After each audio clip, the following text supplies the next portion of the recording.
Il existe un mystère que l'Église a gardé secret pendant 2000 ans, un mystère si troublant que sa révélation pourrait ébranler toutes vos croyances sur le christianisme. Et celui qui a dévoilé ce secret n'était pas un athée convaincu, ni un ennemi de la foi. C'était l'un des plus grands philosophes de l'histoire, Baruch Spinoza. Ce que Spinoza a découvert sur Paul de Tarse est si choquant qu'il a changé à jamais notre compréhension de l'origine du christianisme. Êtes-vous prêt à connaître la vérité qu'ils ne veulent pas que vous sachiez?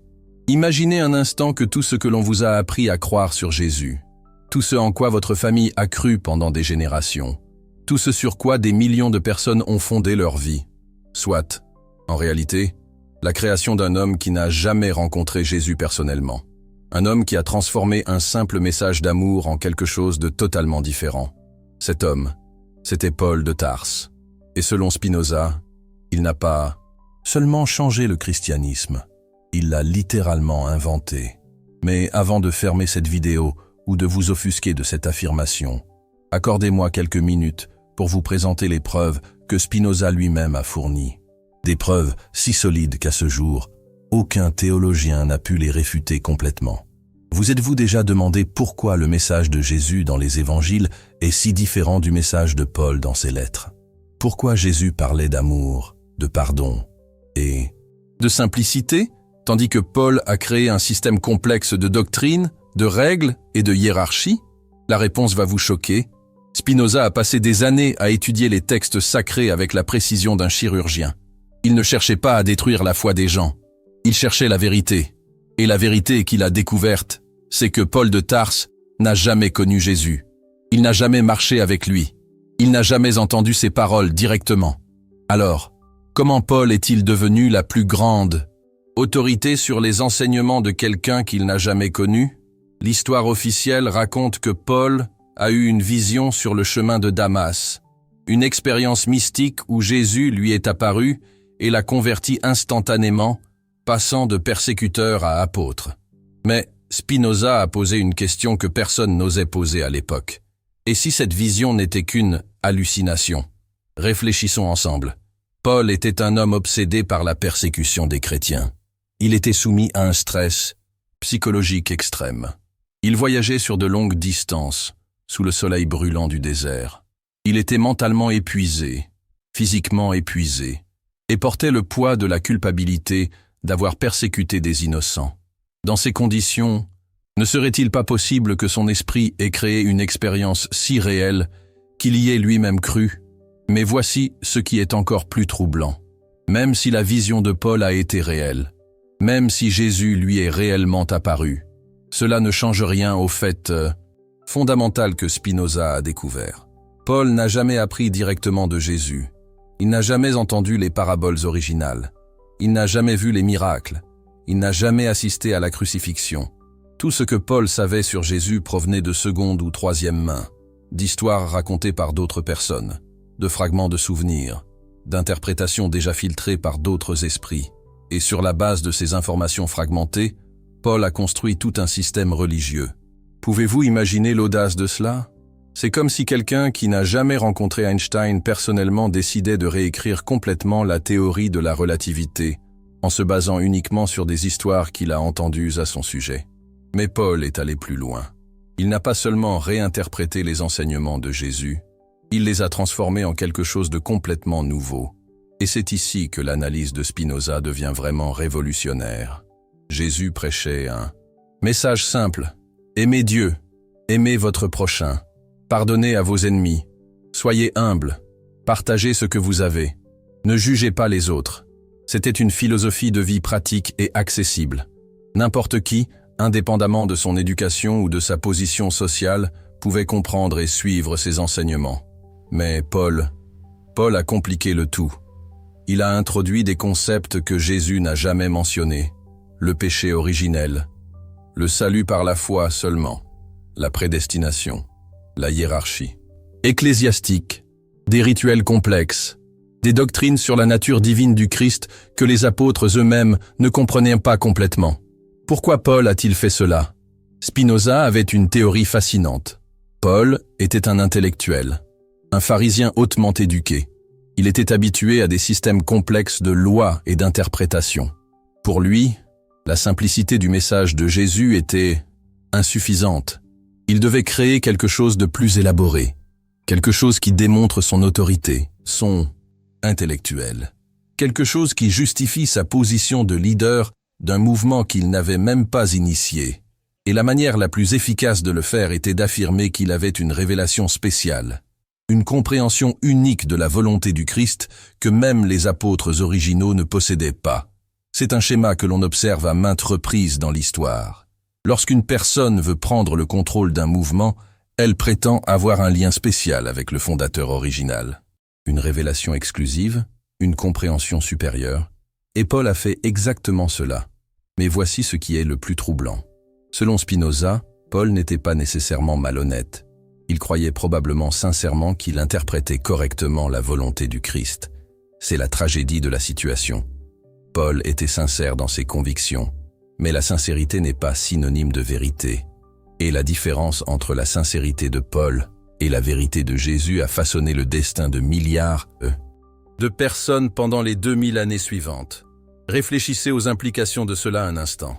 Si Spinoza a raison, alors une grande partie du christianisme moderne n'est pas basée sur les enseignements réels de Jésus, mais sur les interprétations d'un homme qui ne l'a jamais rencontré personnellement. C'est comme si nous jouions au jeu du téléphone depuis 2 millénaires, et que le message original s'est complètement perdu dans le processus. Mais Spinoza ne s'est pas arrêté là. Il est allé encore plus loin dans son analyse. Il a examiné les lettres de Paul ligne par ligne, en les comparant aux évangiles. Et ce qu'il a trouvé était encore plus choquant.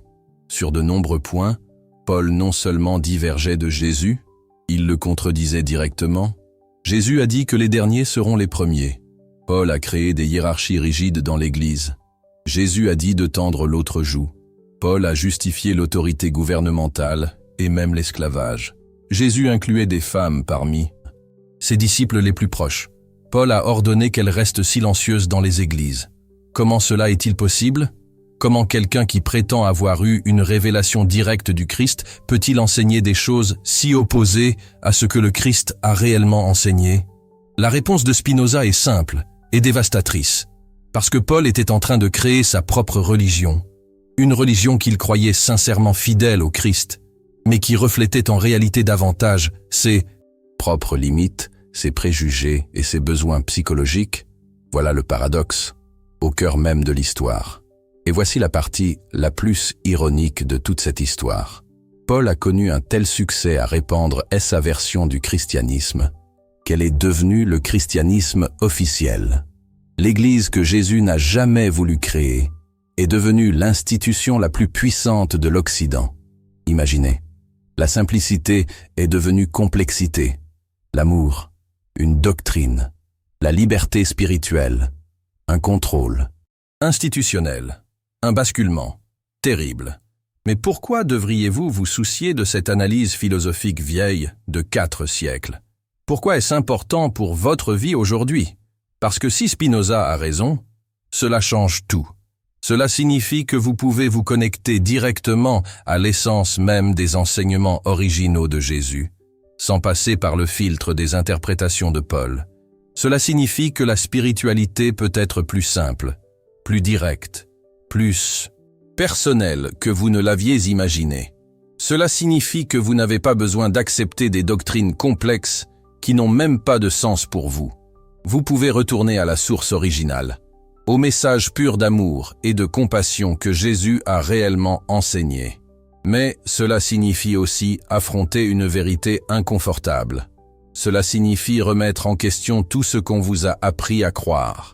Cela signifie accepter que même des personnes bien intentionnées peuvent se tromper.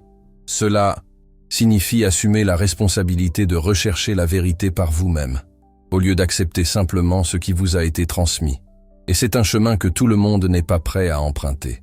Mais si vous êtes arrivé jusqu'ici, si vous avez eu le courage d'envisager ces idées, alors peut-être êtes-vous prêt pour la prochaine révélation.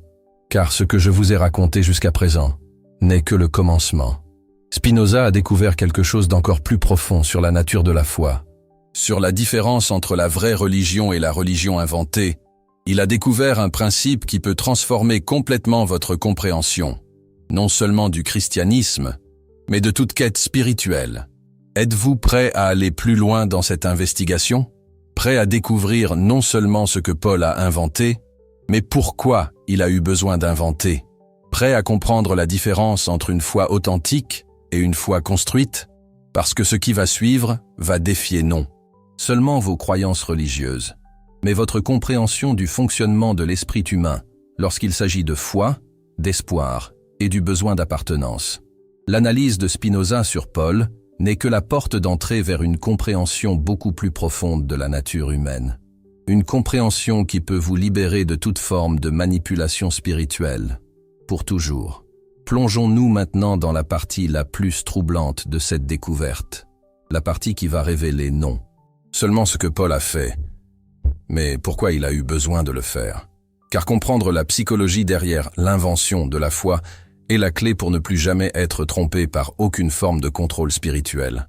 Spinoza a perçu quelque chose que la plupart des gens préfèrent ignorer. Paul n'a pas inventé une nouvelle version du christianisme par méchanceté ou par ambition personnelle. Il a inventé, parce que son esprit ne pouvait pas supporter l'incertitude. Réfléchissez avec moi. Jésus était mort. Les apôtres étaient dispersés. La communauté chrétienne primitive était confuse, fragmentée, sans direction claire. C'était le chaos. Et Paul était un homme qui avait consacré toute sa vie à des systèmes organisés. En tant que pharisien, il vivait dans un monde de lois claires, de hiérarchies définies, de réponses absolues à chaque question. Il avait besoin d'ordre, il avait besoin de certitude. Mais le message original de Jésus était exactement le contraire. Il était mystérieux, paradoxal, ouvert à l'interprétation. Heureux les pauvres en esprit. Qu'est-ce que cela signifie exactement? Le dernier sera le premier. Comment cela fonctionne-t-il dans la pratique? Mon royaume n'est pas de ce monde. Alors où est ce royaume?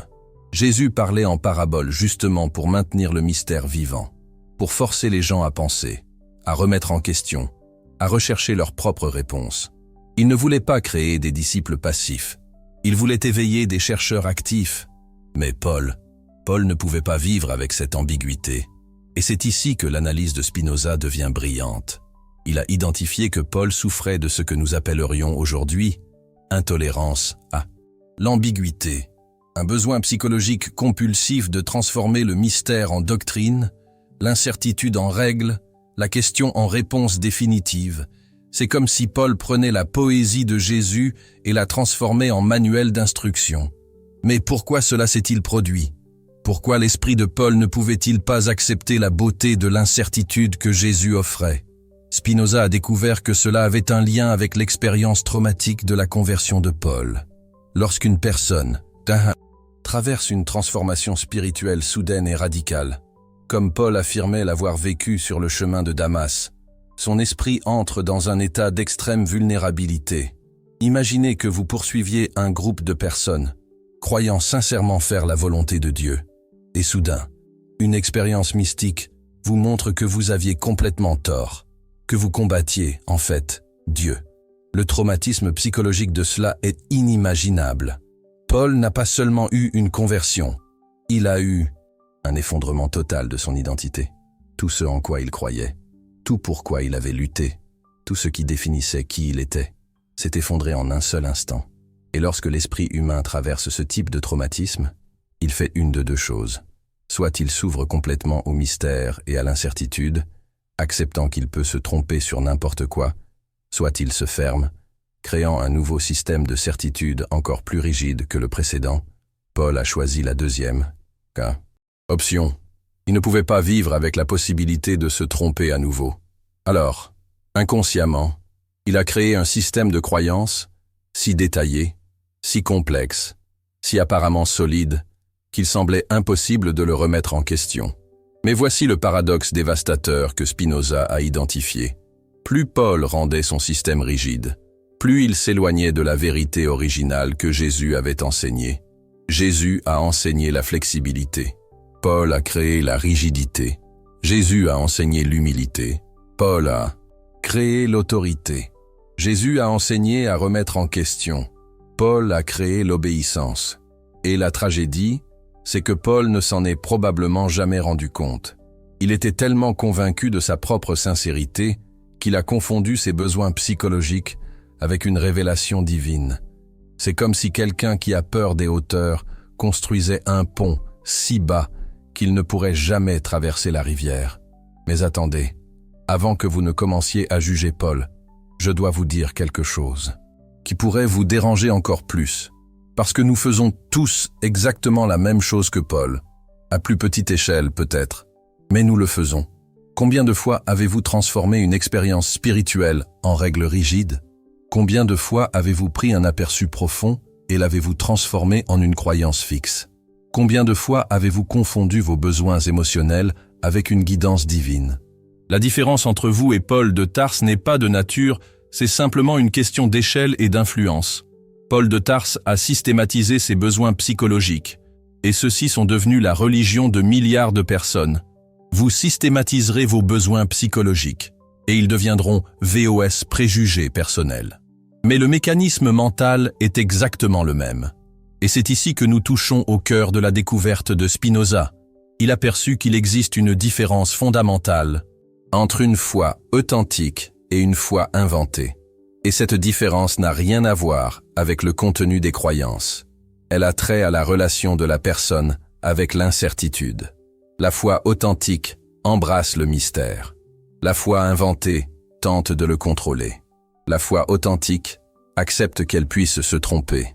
La foi inventée a besoin d'avoir raison. La foi authentique est vulnérable. La foi inventée est défensive. La foi authentique pose des questions. La foi inventée offre des réponses. Jésus avait une foi authentique. C'est pourquoi il parlait en paraboles, posait des questions provocatrices, défiait les gens de penser par eux-mêmes. Paul de Tarse a développé une foi inventée. C'est pourquoi il a créé des doctrines, établi des hiérarchies, exigé l'obéissance. Et maintenant vient la question qui pourrait changer votre vie. Quel type de foi avez-vous? Lorsque vous pensez à vos croyances spirituelles, ressentez-vous de la curiosité ou de la défensivité? Posez-vous des questions ou défendez-vous simplement des réponses? Embrassez-vous le mystère ou tentez-vous de le contrôler? Si vous êtes honnête avec vous-même, vous découvrirez probablement que vous avez un peu des deux types. Des moments de foi authentiques alternant avec des moments de foi inventés. Et cela est parfaitement acceptable. Le problème n'est pas d'avoir occasionnellement une foi inventée. Le problème est de ne pas reconnaître la différence. Car lorsque vous ne reconnaissez pas la différence, vous devenez vulnérable à toute personne qui offre des certitudes en échange de votre liberté de penser. Et cela nous conduit à la révélation finale que Spinoza nous offre, la découverte qui peut vous libérer, à jamais de toute forme de manipulation spirituelle. Spinoza a perçu que la vraie spiritualité ne réside pas dans le fait de croire aux bonnes choses. Elle réside dans le développement de la capacité à questionner n'importe quoi, y compris vos propres croyances les plus sacrées. C'est comme si Jésus avait fait un cadeau à l'humanité, la liberté de rechercher la vérité sans crainte. Et Paul de Tarse, avec les meilleures intentions, a emballé ce cadeau dans tellement de couches de protection que plus personne ne pouvait l'ouvrir. Mais vous pouvez dérouler ce cadeau. Vous pouvez retourner à la source originale, non pas par le biais d'études théologiques ou d'interprétations académiques supplémentaires, mais par le biais d'une pratique très simple que Spinoza a découverte dans les enseignements originaux de Jésus. La pratique de questionner avec amour. Questionner non pas par un scepticisme destructeur, mais par amour de la vérité. Questionner non pas pour détruire, mais pour purifier. Questionner non pas par arrogance intellectuelle, mais par humilité spirituelle. Lorsque vous remettez en question vos propres croyances avec cette attitude, quelque chose d'extraordinaire se produit. Vous découvrez que les vérités vraiment importantes ne disparaissent pas lorsqu'elles sont remises en question. Elles deviennent plus claires, plus profondes, plus vivantes. L'amour ne disparaît pas lorsqu'il est remis en question. La compassion ne disparaît pas lorsqu'elle est remise en question. La justice ne disparaît pas lorsqu'elle est remise en question. Ce qui disparaît, ce ne sont que les interprétations humaines imparfaites de ces vérités, les constructions mentales qui ont été confondues avec la réalité, les inventions qui ont été confondues avec la révélation, Et lorsque ces couches artificielles se dissolvent, ce qui reste est pur, simple et transformateur. Voilà la différence entre la religion que Paul de Tarse a inventée et la spiritualité que Jésus a enseignée. Paul de Tarse a créé un système qui doit être défendu. Jésus a offert une expérience qui peut être vécue. Paul de Tarse a créé des croyances qui divisent les gens. Jésus a enseigné un amour qui unit les gens. Paul de Tarse a créé des hiérarchies qui contrôlent les gens. Jésus a offert une liberté qui autonomise les gens. Mais voici ce qu'il y a de plus beau dans tout cela. Vous n'avez pas besoin de rejeter complètement Paul de Tarse. Vous avez seulement besoin de le voir pour ce qu'il était vraiment. Un être humain sincère mais imparfait, essayant de comprendre quelque chose qui dépassait sa capacité à systématiser. Paul de Tarse a fait de son mieux avec les outils mentaux dont il disposait. Mais vous avez des outils différents. Vous avez accès à des siècles de développement psychologique, philosophique et spirituel que Paul de Tarse n'a jamais eu. Vous pouvez honorer la sincérité de Paul de Tarse tout en transcendant ses limitations.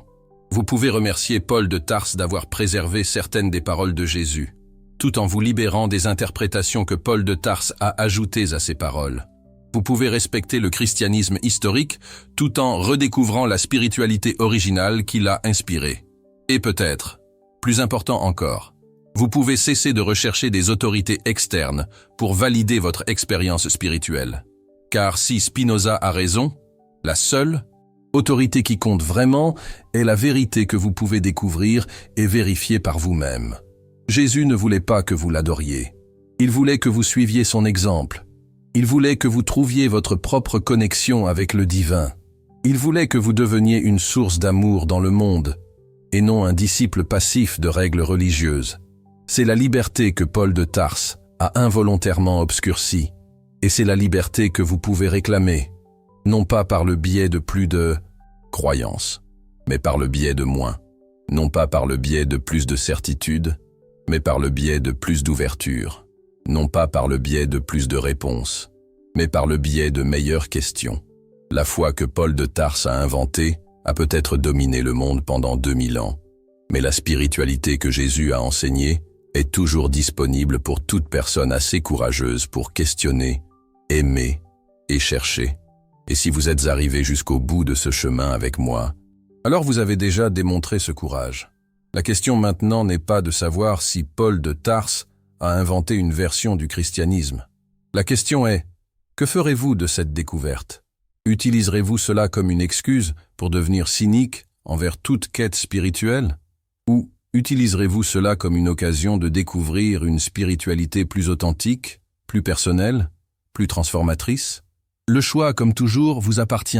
Mais souvenez-vous de ce que Spinoza nous a vraiment enseigné. La vérité n'a pas besoin d'être défendue, elle a seulement besoin d'être vécue. Et peut-être est-ce là la plus grande leçon que Jésus et Spinoza ont tous deux tenté de nous enseigner. Que la vraie spiritualité ne réside pas dans le fait de croire aux bonnes choses à propos de Dieu.